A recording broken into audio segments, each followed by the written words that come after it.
Сумын төвшөнд болон аймагуудын төвшөнд тулгамдсан нэг асуудал бол газрын асуудал байна.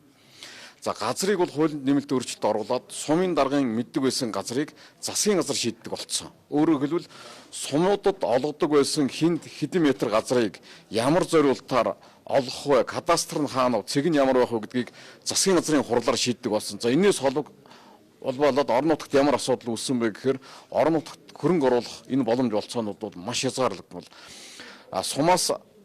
Сумын иргэдийн урал хэлцээд, аймгийн иргэдийн урал хэлцээд, газрын харилцаа геодез зураг зүйн газар хэлцээд, тэгээд бүх яамдуудаас санал аваад засгийн газраар оруулаад засгийн газрын шийдвэрийг орон нутагт хэрэгжинэ гэхээр үндсэндээ бараг жил болж байна. Тэгэхээр өөрөөр хэлбэл орон нутагт хөрөнгө оруулалт хийх энэ боломж олцоонууд нь бол хомс байсан. За энэ засгийн газрын үед газрын тухай болон холбогдох хуулиуд нэмэлт өөрчлөлт оруулаад сумын дарга нарт нь бол үндсэндээ эрх мэдлийг буцааж өгье гэдэг дээр бол ерөнхий сайд бол бас хэлсэн. За энэ бол аймаг орон нутагт бол тулгамдсан одоо бас чухал асуудлуудын нэг байлаа гэдгийг бол бас хэлье.